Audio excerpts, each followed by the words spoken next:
Great day, everybody. This is Gray Transforms. I am Travis Gray. Today we are transforming with our guest, DJ Abilities.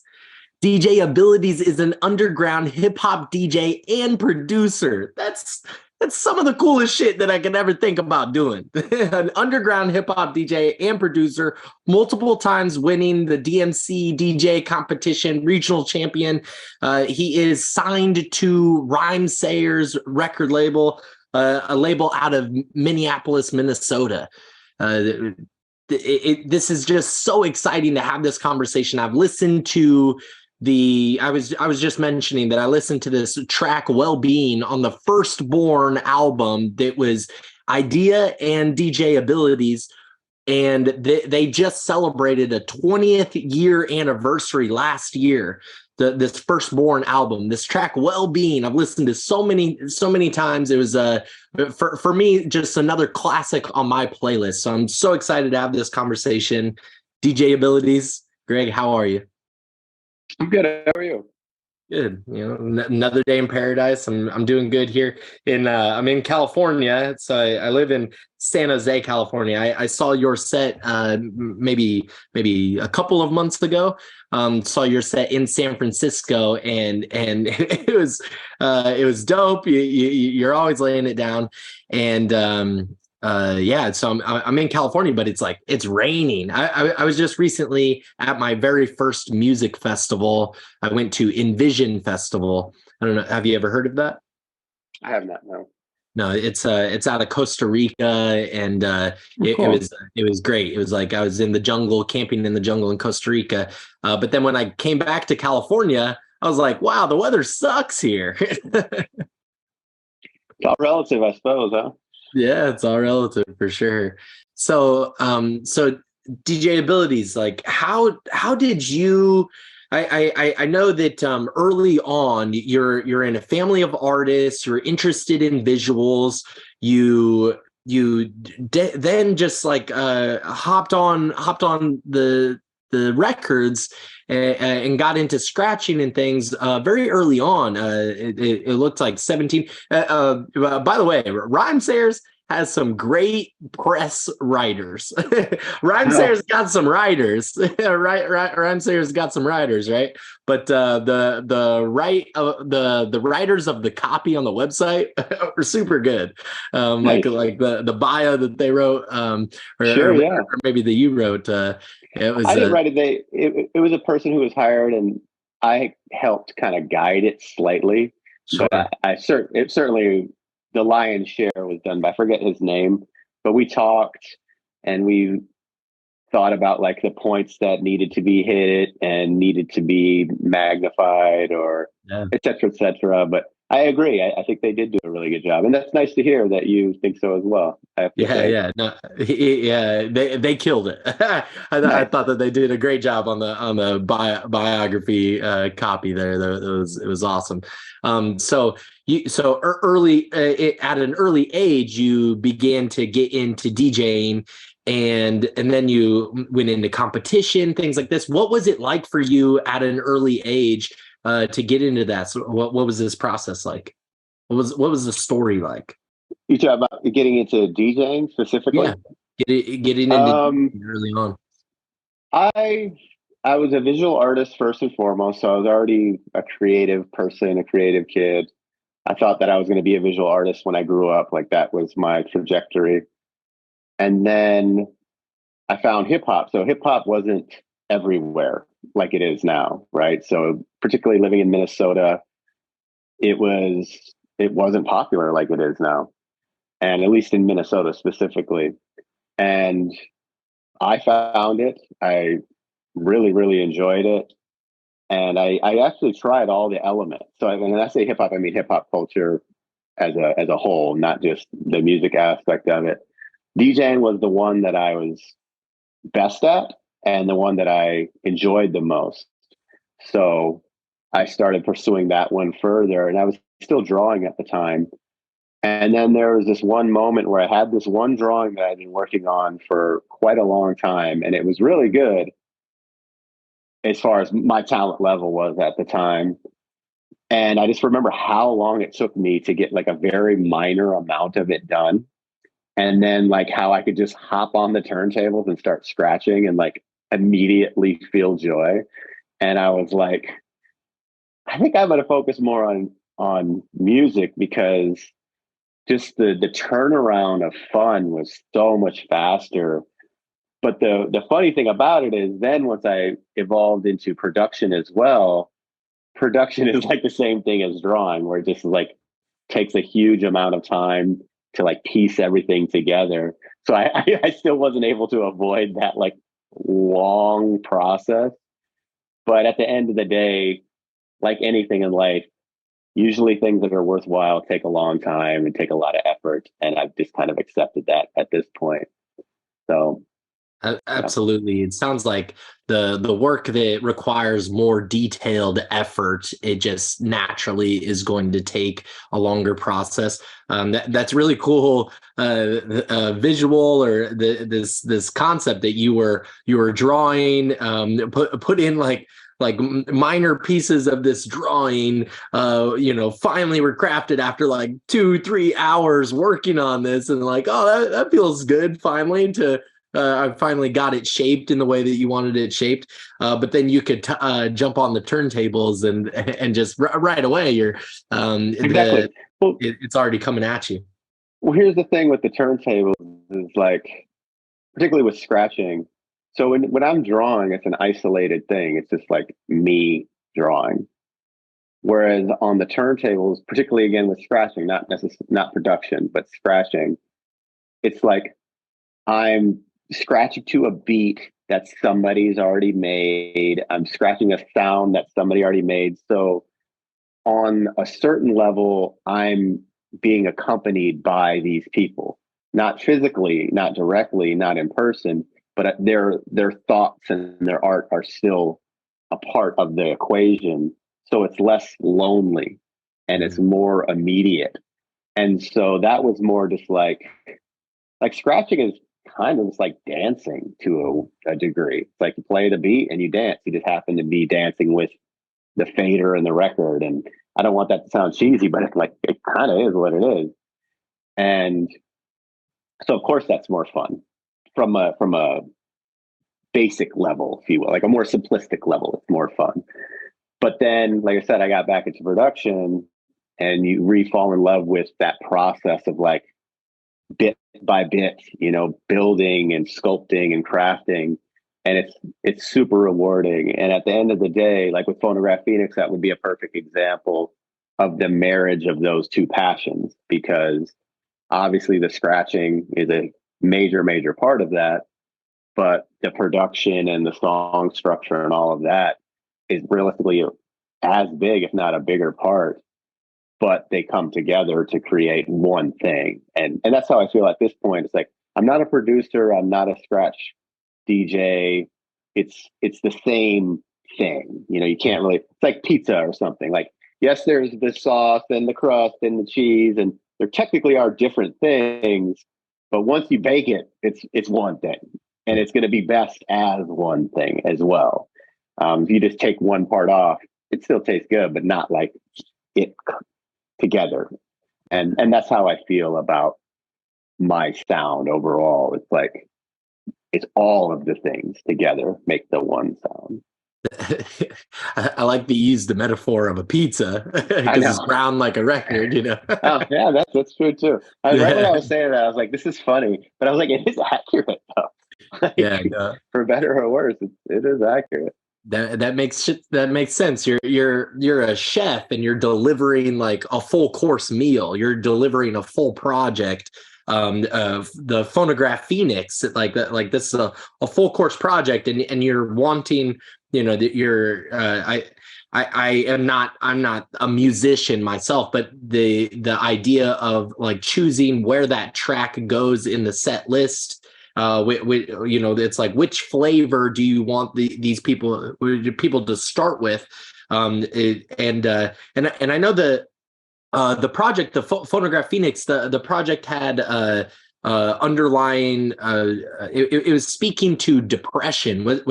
Is there an emotional component to the album that you were trying to express or Oh, work through? absolutely. Yeah. 100%. I mean, the whole thing is Phonograph Phoenix being phonograph being like a turntable. It's like what I use. And then the Phoenix is, the classic symbology for rebirth. And so I look at it like after Eyedea's passing, it was rough. It was incredibly rough, and like rebuilding myself up emotionally and artistically, it was a long, hard process. And so that's like the arc of the record in many ways. And yeah, I did my best that I could do, because it's like if you're a vocalist or a writer, you can say I feel this way. With me, I can do it with the music fairly efficiently, because the keys and the beat and the emotion, like that's like me. But finding the various vocal samples to cohesively make specific songs that spoke my story was incredibly time consuming and incredibly difficult. But I think it wound up yielding a really unique and cool experience for the listener. Like, I mean, I could ask you, like, have you heard a record like that sounds like that? I have not, and I don't think I ever have. When I hear even Firstborn, I saw that there was a complete something was an album that you listened to before that had inspired the way that you scratch and the way that you DJ. Do you remember what that one was? Um, Complete something. it the title itself had complete, or what do you mean? Yeah, maybe the artist was complete something. Mm, I'm not. I'm not. It's not ringing a bell. But there Yeah. are people like somebody. If I was to name people who have come before me that have definitely done significant things, particularly with turntables and scratching, D Styles would be right at the top of the list. His record Phantasmagoria was very forward thinking and incredible. DJ Revolution's album In 12 We Trust was definitely like a predecessor to what I wound up doing. If people do wind up liking Phonograph Phoenix, those would be two records that, while it's not like how mine is, like it's definitely different. If you had to say what's like the second cousin or something, like if you're trying to make connections in that regard, I would say those are probably the closest. But those in their own right are pillars of originality as far as I'm concerned. It's like, wow, these are really cool. And I think the reason why you don't find stuff like it's just super, super time consuming, and it's just really, really difficult to pull off. Yeah, And I think you're doing a great job of composing the emotional experience through several tracks. Like I'm understanding like like it's not just the lyrical sample that is in there, but how you're composing the music to take people on a emotional trajectory through the music is really really masterful. I did thank find. you. Yeah, absolutely. I did find what I was looking for, which was I lost it again. Which was company flow. Oh, company flow. Yeah. Yeah, that's not a scratch influence. That's a production influence. Okay. So if people don't know what that group is, they might be familiar with a group called Run the Jewels. Run the Yeah. Jewels is like super successful now. So that's Killer Mike and LP, and LP does all the production for that group and is one of the rappers. His Right. first group was Company Flow, and Company Flow Fun Crusher Plus. When I heard that years and years ago, his production style definitely opened my brain to more creative possibilities. Mhm. And to this day, like he's been one of my biggest influences back then. He's still a really big influence now. It's really awesome to see the success that he's achieved, because I know how hard he works. I know how creative he is. And it's just cool to see people who are like, are truly artists. Because I feel like a lot of times stuff that gets more popular isn't necessary. And obviously there's a lot of very popular stuff. Like Billie Eilish would be a good example. Like I find her incredibly artistic and incredibly forward thinking, and she happens to be wildly popular. And I love that. It actually gives me more faith in society as a whole. And I love seeing that. I love when I see people who are edgy and pushing boundaries still be very successful, because I feel like that usually doesn't go hand in hand. So I feel like LP is one of those guys where it's like, wow, this is cool, because you could definitely see a world where he was successful, but not successful like that. Like Run the Jewels is like really successful. Yeah. So it's cool. Run the Jewels is great. I love like how artistic they are about new thought in politics. You know, what was the what was the documentary that was done on Netflix? Do you know? I don't remember. There was one where he was like he was experimenting with he's experimenting with like the construction of a new country inside of America. Like he's like, oh well, what would it take to build a new country? And it's like like an 8 or 10 episode thing on Netflix. That sounds really cool. That was probably Killer Mike, though. I'm assuming that was right? Killer Mike. Yeah, that was Killer Mike.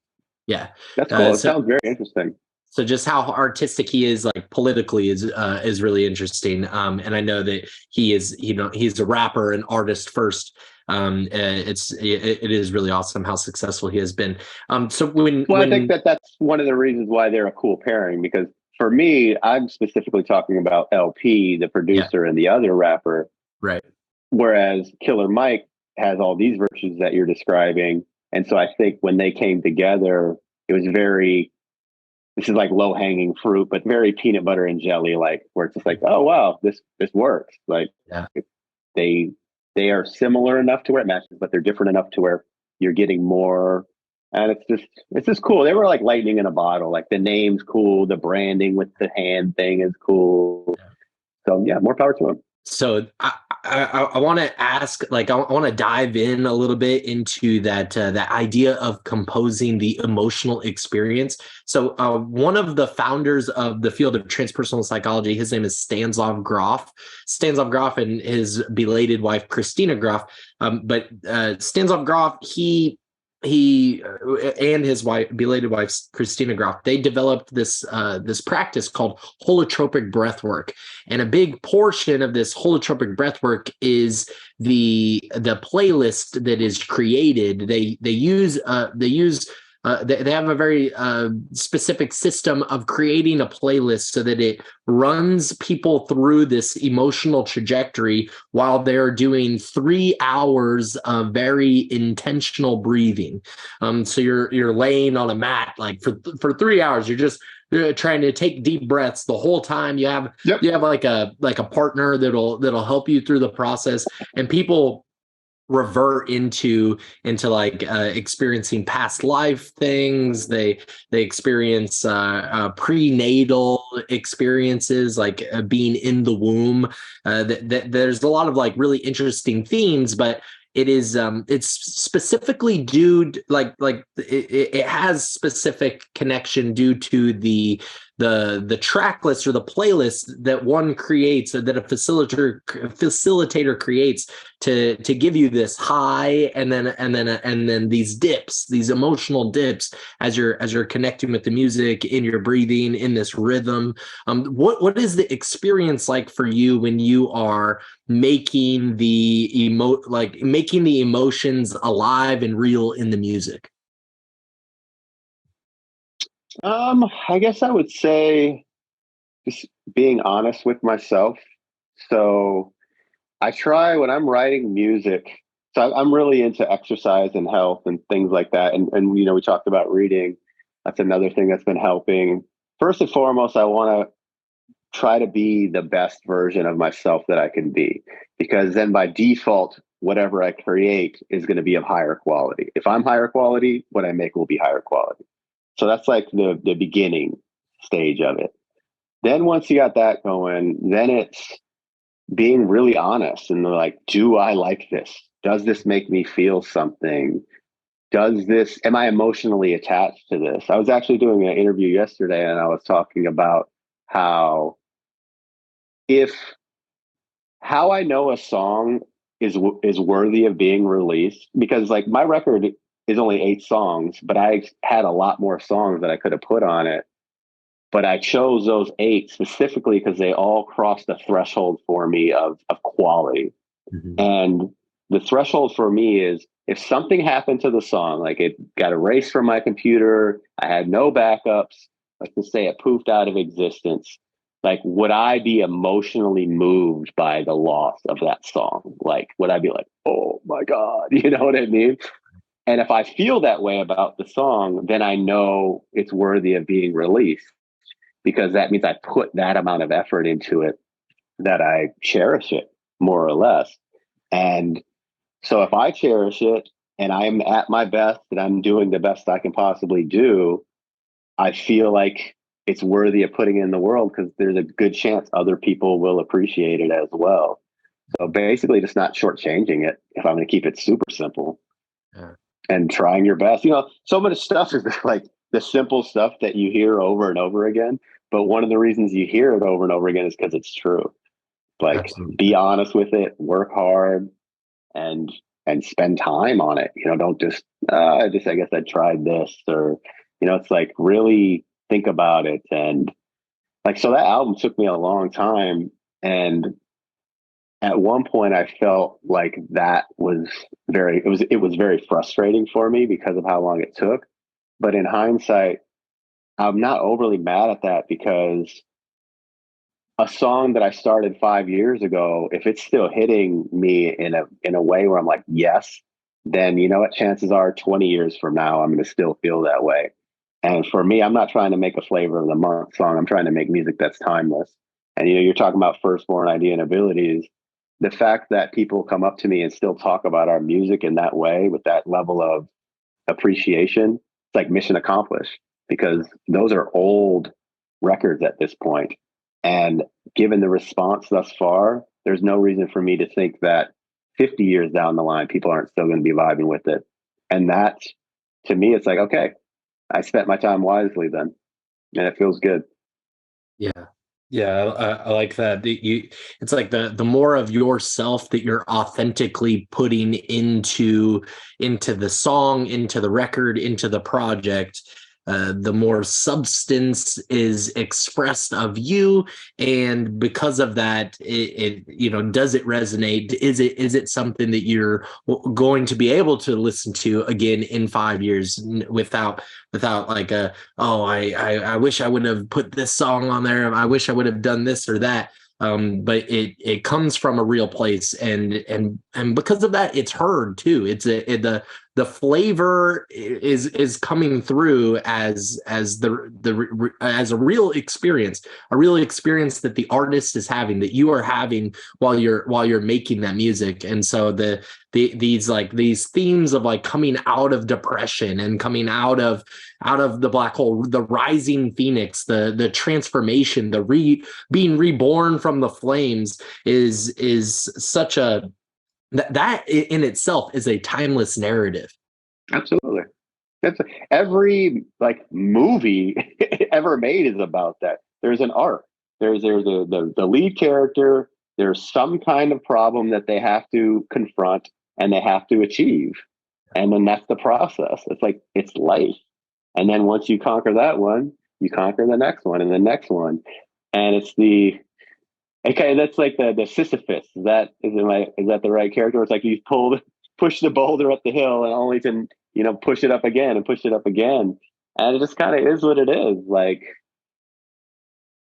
it just is what it is. Because, like, what's the alternative? Like, just doing nothing or like just half-assing? I don't know. I don't like it. Like, I would rather do something of value. Like, people have the meaning of life. Not that, don't get me wrong. I'm not sitting here trying to say I have the meaning of life because I certainly don't. But I would say if I thought about it and I was to give an answer, it's like you choose what it is. You choose what the meaning of life is for you. You're your own person. And I've been around for 43 years, and it certainly seems like finding something you're passionate about that you can put time and effort into that others will get value out of. That seems like a good place to start, amongst other things, obviously, family and friends, obviously. But when you're talking about career, that's what I would suggest to people.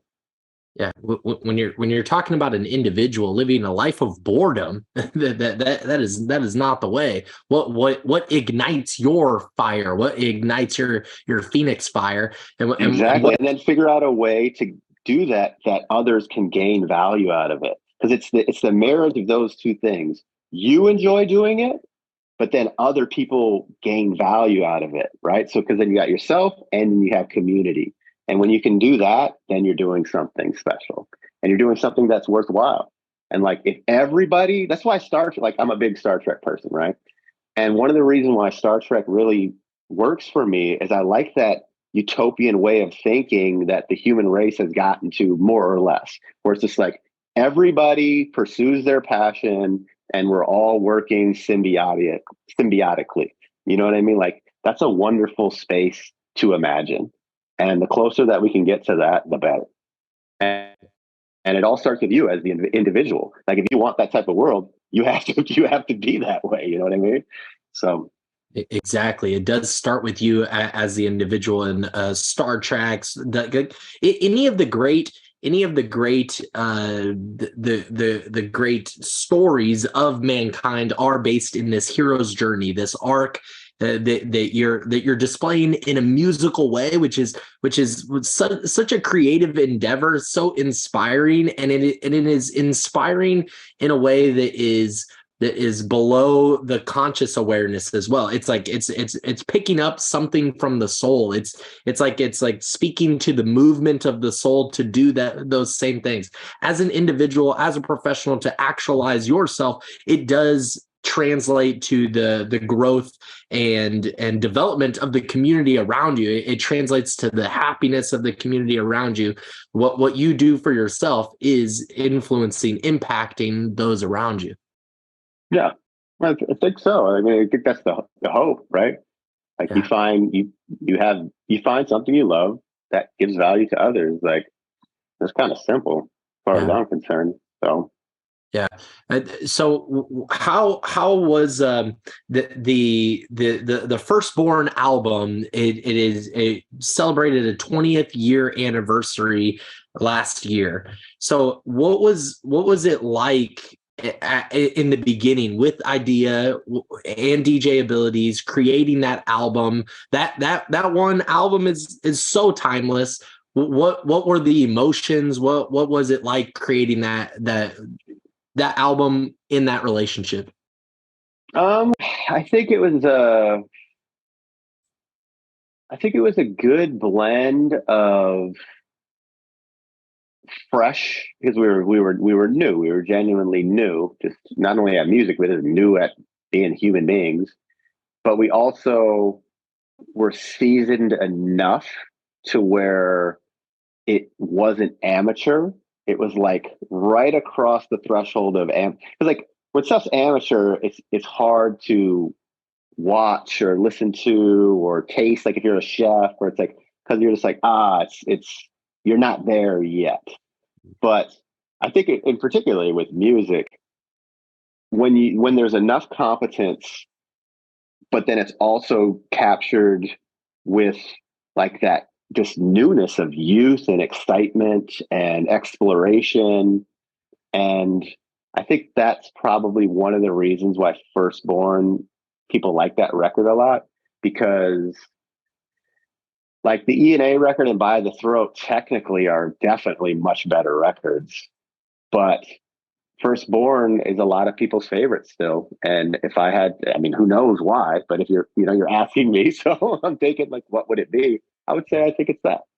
I like the way that you just now described it, and that makes the title of the album Firstborn. Sure. It makes the title make sense. It's not when things are amateur, it's just they're not ready to be born yet. Sure. They're still in a gestation period. They're still being birthed, but firstborn coming out, where you have enough of the seasoned aspects of yourself to be able to come out into the world. I think people just, independent music is really fascinating in a comparison to like popular music. When it's like underground has always been so much cooler to me than always hearing things on the radio.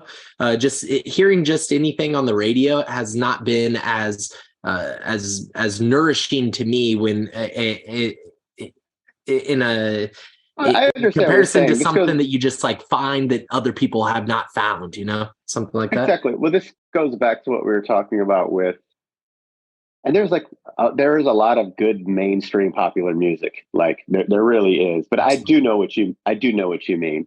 Yeah. And that was basically my point with Run the Jewels and Billie Eilish. It's like those artists have the underground thing that you're talking about, which is like hard to quantify, but they're super famous. Yeah. And where normally when you go on the radio, you don't hear whatever that thing is.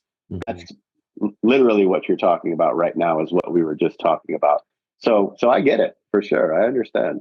I have a friend at my university that is in a doctoral program, and he is a musician. He's really good, really masterful in a lot of different instruments. He plays a lot of rock music. He travels a little bit playing rock music, and he spoke to me about something really interesting that I think you're speaking to right now, that they have that underground thing. That underground thing is like the organicness of authentic expression.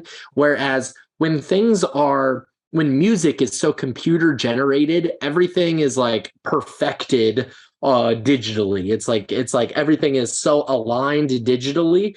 And we don't really we're not consciously aware of this when we're just listening to the radio. And you're right. There's a lot of great popular music. I Absolutely. no problem with that. But that underground thing, that organic, authentic, expressed thing, the underground thing that you're speaking to, I think that's it. It's like when you see a band play music live, that organicness that is unable to be described accurately is it. Well, one of the things you're describing right now is a term called overproduced. And that's what a lot of mainstream music is. It's overproduced, and they polish it up, they shine it. And sometimes when you do that and you try to fit it into certain formulas and you make it better, you make it worse. Mm-hmm. And that's why I think a lot of mainstream style stuff loses some magic, because it's like, as you're polishing, you're wiping away paint, or you know what I mean? Whatever metaphor you want to use, you can lose some of the magic. Whereas underground stuff inherently doesn't have that. So it's just more just raw, like that's the appropriate word. But then you get artists like I said, like an artist like Billie Eilish or something, where it's like, okay, this is still like, she's who she is, and it is polished and it sounds like that, but then she's still maintaining this like very authentic underground, whatever that means. And so I like her. I remember she actually, when she got really popular, I was like kind of dragging my feet on my record, because I've been working on it so long. It's my first solo record. There's a certain level of like anxiety that came with it. And so I was dragging my feet a little bit. And I remember when she got super popular and I found out about her, I was like, this, she's like a pop star, like this freaking weirdo artist. And it gave me like confidence. It was this weird thing. I was like, oh, it's like, it's our time. It's like, it's the weirdo's turn, because everybody gets a chance on the wheel. We all got to take turns. And I was like, it's the weirdo's turn. And so I kind of was like the planets are shifting or something, and it just felt, like this is the right time. Like, and I'm not sitting here trying to say like it was like a monumental, but it was definitely, it crossed my mind. And I remember being like, oh, so I don't know where I'm going with that, but it No, was a cool story. that's awesome. It sounds to me like you're inspired by the authenticness of Billie Eilish. Like you're inspired by her to have been able to rise out of the flames, to be her Phoenix self, and that was inspiring this thing that was already working through you. It was already happening through you. It's just cool seeing really weird stuff be super popular. It's like when Andre and Outkast were like super popular. It's just like, oh, cool. Because I think the common narrative a lot of times is, oh, the mainstream is, soulless, or it's uninspired, or this or that. And it does happen. That happens. But there's a lot of uninspired, hacky shit in the underground too. That's just how life is. Yeah. But it's really cool. I don't want to go down a negative path. I'd rather focus on a positive path here. It's just really cool to see weirdos being super popular, I guess is what it comes down to. Absolutely. I like that. It makes me feel good. I fuck with that. That's absolutely true. I think that really connects to this to this track that I really liked. That was The Bad Man. Yeah. It's like the misunderstood. I grew up a fucking screw up. It's like I really resonated with that track because growing up from ages 17 to 21, I was arrested twice a year. I was just in and out of jail. Wow. I was in this cycle. I was going to be in and out of jail for the rest of my life if I didn't move, if I didn't make this big transition, if I did not rise out of the flames of my own destruction, if I didn't rise like the Phoenix, then I was just going to be in and out of jail for the rest of my life. And there is there's something so inspiring about that story of the misunderstood, the bad man. Well, you got it. That makes me feel happy because it's not meant to be negative at all. It's more meant to be exactly what you said. Like for people who resonated with growing up in a way that wasn't normal or was difficult, or like just you weren't on that healthy, normal trajectory, but like it's okay. Like you still found your way, and like that's why the sequencing of that record is what it is. It's like the first step is like stepping out of the pain and like the beginning, right? It's like a climb up. And then the second song is Worldwide, which is, you got to think about it from just a musical perspective too. So then the second song is to like keep it going for the listener. Like I don't want to go down immediately. I want to have it more energetic. And it's like I'm touring, I'm doing shows. It's the positive side of it. But then the third song gets more into like my personal journey, which would be, that's Wasteland. It was like, that is a song about my addiction and my struggles with alcohol. And then The Bad Man precedes Wasteland because those two are kind of connected. It's more like the more difficult aspects of my life. But then it goes into Waves, which is like the passing of that. It's like, okay, now I'm in more of like finding hot yoga and like just being more at peace and things like that. And so, yeah, I just tried my best to try to create a sequencing that could tell my story.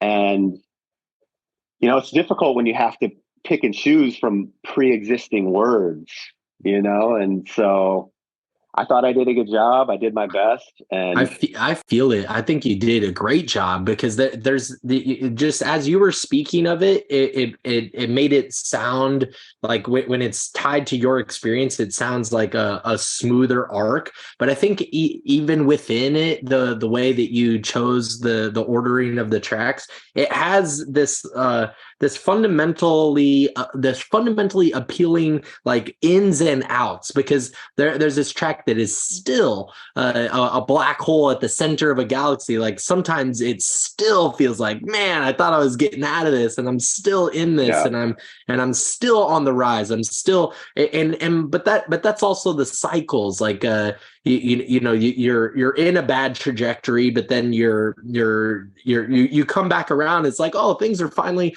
looking good for me, and then you might be back in that same trajectory, or you're finally finding yourself in a new cycle. There'll always be ups and downs. And I would add, like, if you don't find yourself in a challenging position, you're probably not challenging yourself enough. You know what I mean? Like, let's say everything in life is going really well, then I would challenge you, not to say challenge 86 times, but it would be, then you need to go and seek out something that is going to make you push yourself further. And that's going to be a more rewarding life as far as I'm concerned. Actually, I want to give a shout out to, do you know who David Goggins is? Yeah. Yeah. So Yeah, Goggins is like the pinnacle example of that type of living, where he's just like, you need to challenge yourself. And when you challenge yourself, you will have a better life. And This is you got him. Can't Nice, Hurt Me. dude. You Nice. got that one, yeah. Yeah. I haven't read those yet, but I will eventually. Yeah, for sure. I'll eventually You read gotta those. listen to it on audio tape or on audiobook. I think that that would appeal to you, but the audiobook, it's like it's him speaking. So Oh, it's actually him reading it. Oh, that's yeah, it's awesome. him reading it, bro, and it's it's intense. It's intense. The He's first such couple of a, chapters of that one, that's his first one. So I think I have his second one too. Oh, I do have his second one too, but it's a little bit out of reach. So the first one, Can't Hurt Me. The second one is Never Finished, but the first one talks about his early childhood, his Oh the yeah, no, bad man. I know all about it. Oh yeah, I know Yeah, all about yeah. it. Like I'm a big fan of his. It's like he's he's like he's like human coffee or something. Like if you need some motivation, anybody out there, if you need a little bit of extra motivation, just Google David Goggins, and I would be hard pressed to believe you didn't get some motivation from that guy, because that guy is freaking the truth, yo. I love that. Human coffee. That's awesome. And he is the truth. Like it's the same thing of why I'm interested in this conversation too, because when you are in the flow of your craft, when you're staying in it and you're doing the challenging things and you're trying to figure it out, and you stay in that, there's something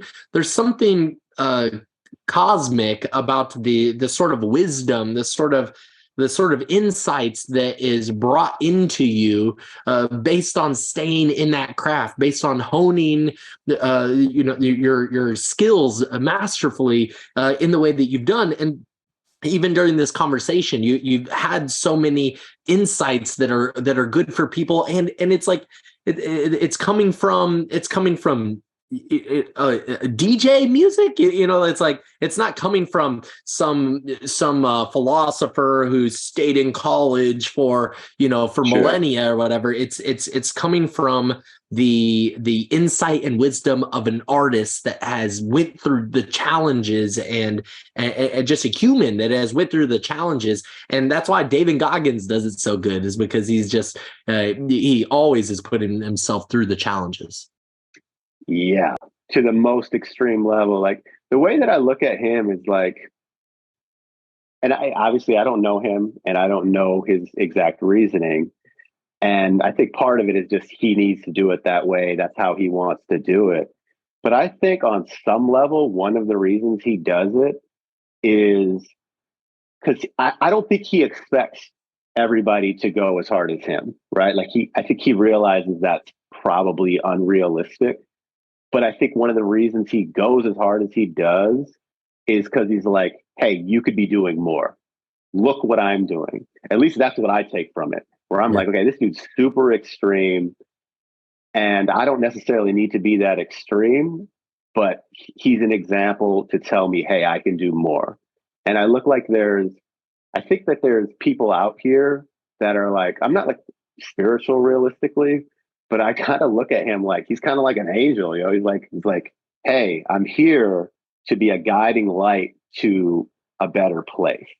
And Absolutely. I think that it wouldn't surprise me if somewhere inside of him, he's like, I'm gonna do this to help people in this way, as opposed to like, because like not everybody needs to run, 100-mile races. You know what I mean? And it's just impractical to think everybody would do that. But can everybody try harder? Can everybody push more? Can everybody access more of themselves to become a better person and to help the rest of us? Like, yes.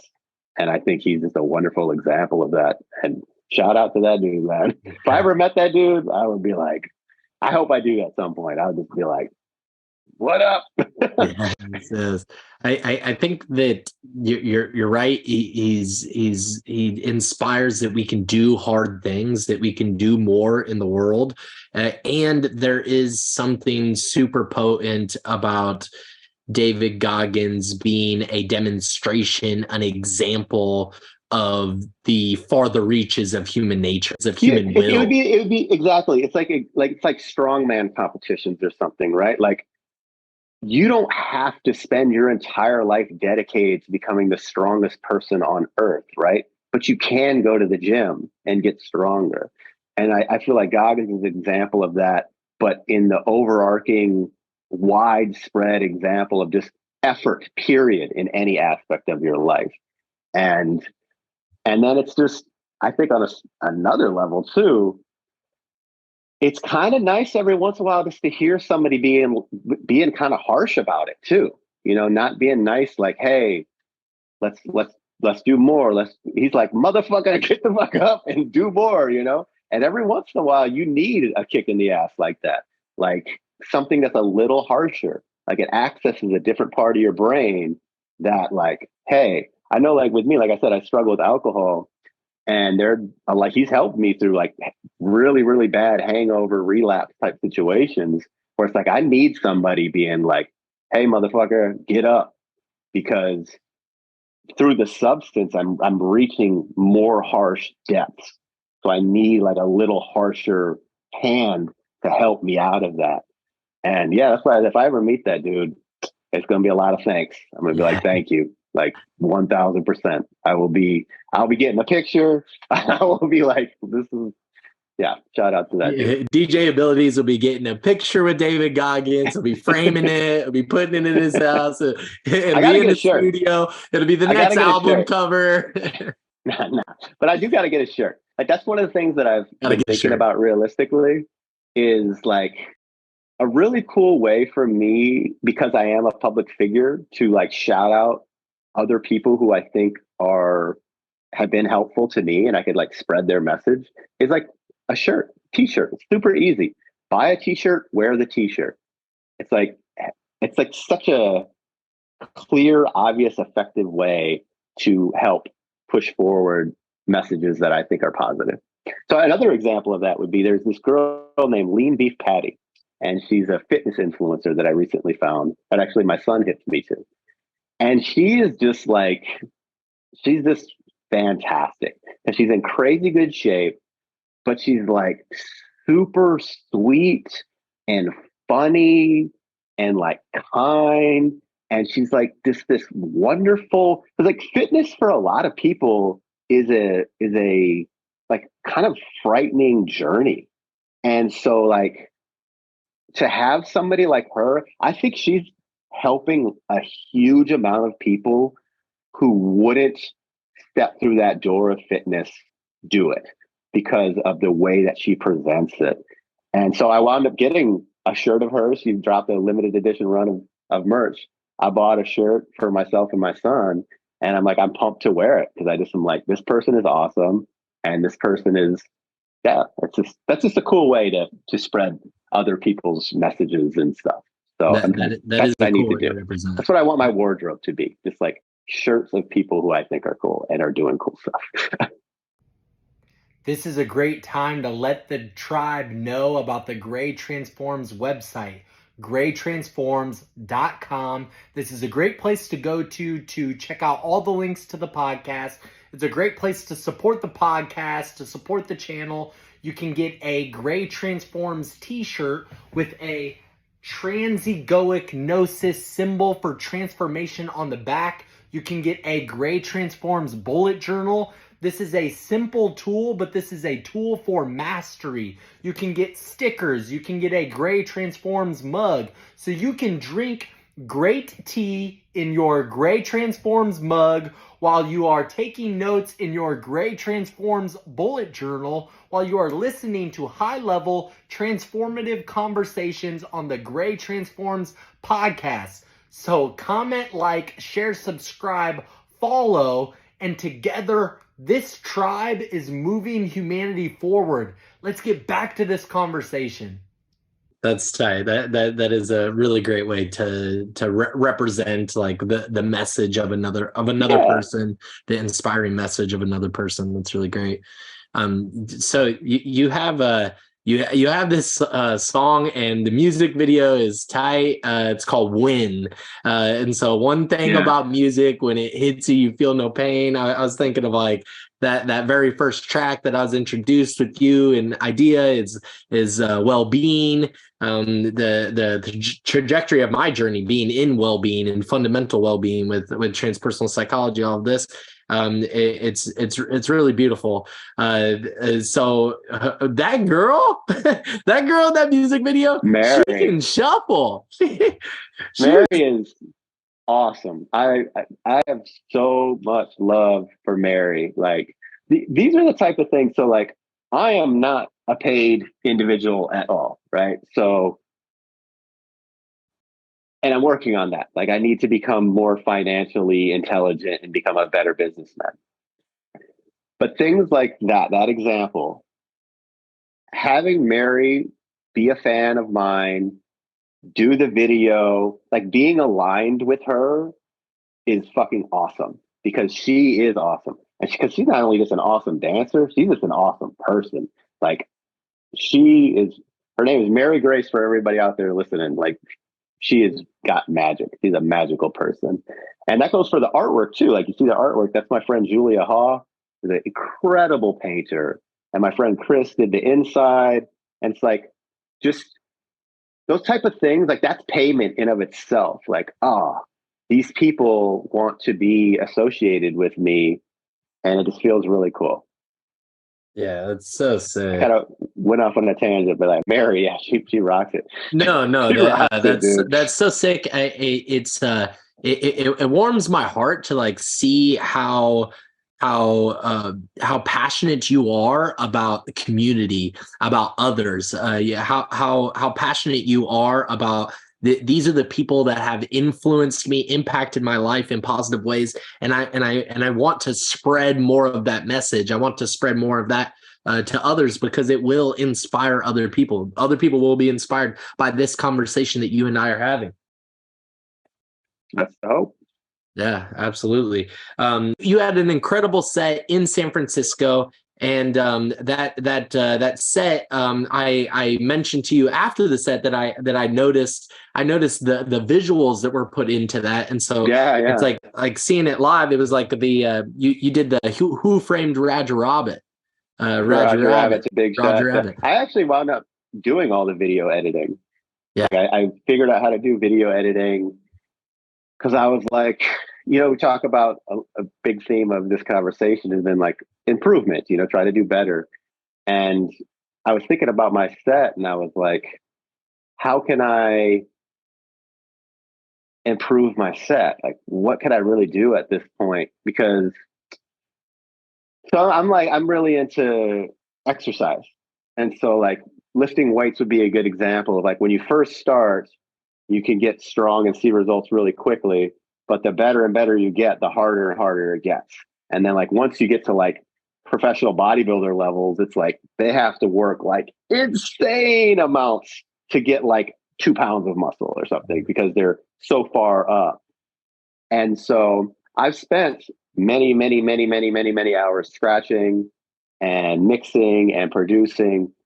And I still do, and I'm still progressing, but it's a slower progression at that point.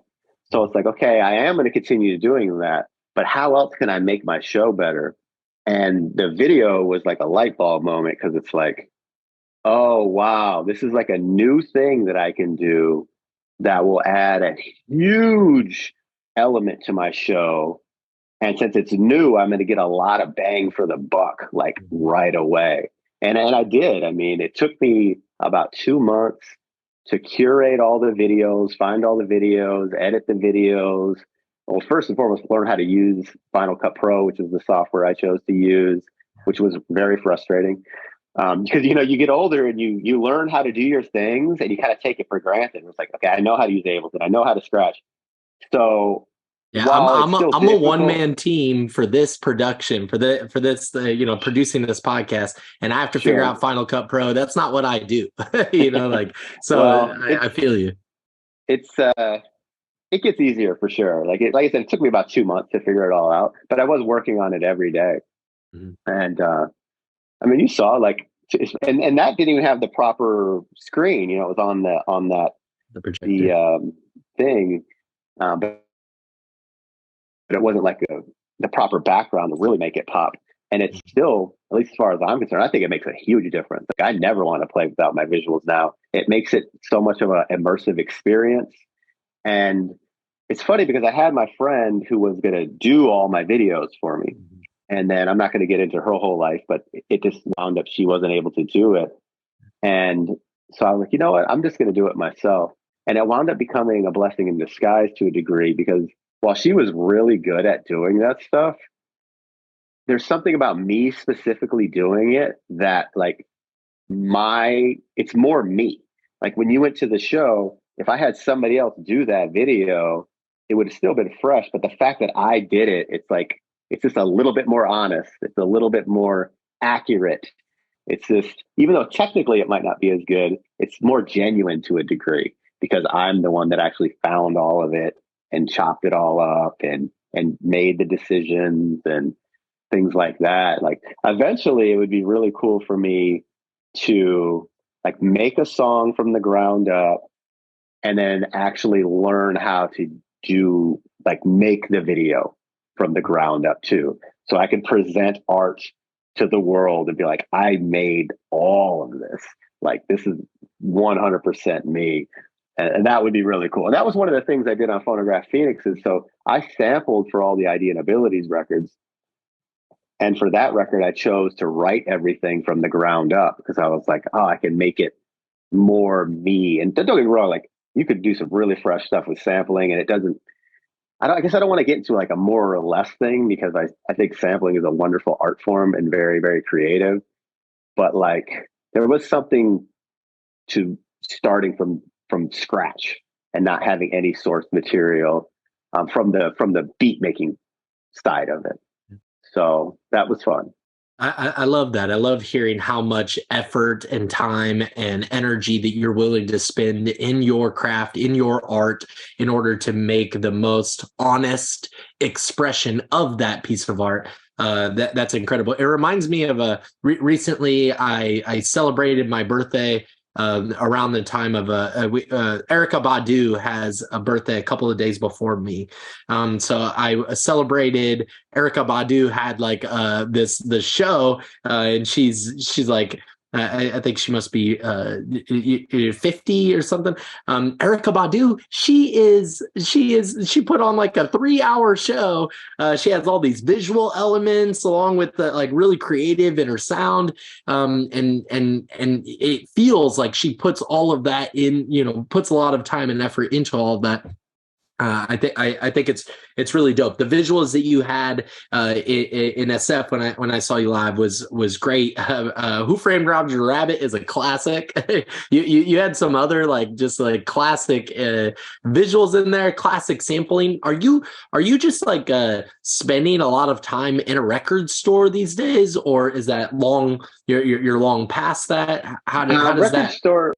Record store days for me at this point, and that's not to say it might not become full circle, because, like I said, with sampling, I think the artistic part of sampling, like, I still get that energy out when I'm making, like, my remixes and doing, like, the Cold as Ice thing I did.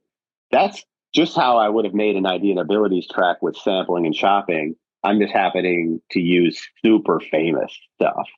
But for my original stuff, I'm choosing, like, I haven't sampled something for an original track in, God, years and years and years. But that's, who's to say that might not shift? Like, particularly given if I work with a specific artist where I think that paintbrush is the appropriate paintbrush, which I could see happening. Like, if I wanted to do some kind of, like, 90s throwback stuff with the rapper, like something like that, like, I might hook up my MPC and just do sample based chopping stuff. Like, that actually sounds kind of fun. So I forget what your exact question was. Just if you're, are you spending a lot of time in Oh, the that was it. So I'm not currently, Yeah. because I'm just writing all of my own music from the ground up. Yeah. But yeah, I may at some point. It's tight, you know. To me, you're legendary underground hip hop DJ and producer. You're putting all of this it's actualizing all of the pieces of yourself and your capability as an artist, as a creative. To put all of those elements in is amazing, and that's why your albums, that's why your music has stood the test of time. Thank you. And this album is incredible. I love the Phonograph Phoenix. It was great. Being able to have like a flavor of it, because I saw you perform pieces from that in person, that adds a little pizzazz to it that makes Nice. Gives me a relationship to the album to have been able to live doing that. So that was incredible as well. Thank you so much for this conversation. It's been really great. Thank you so much, DJ Abilities. Hey, you're welcome. Thanks for having me. Who is this man talking to? I'm talking to him. You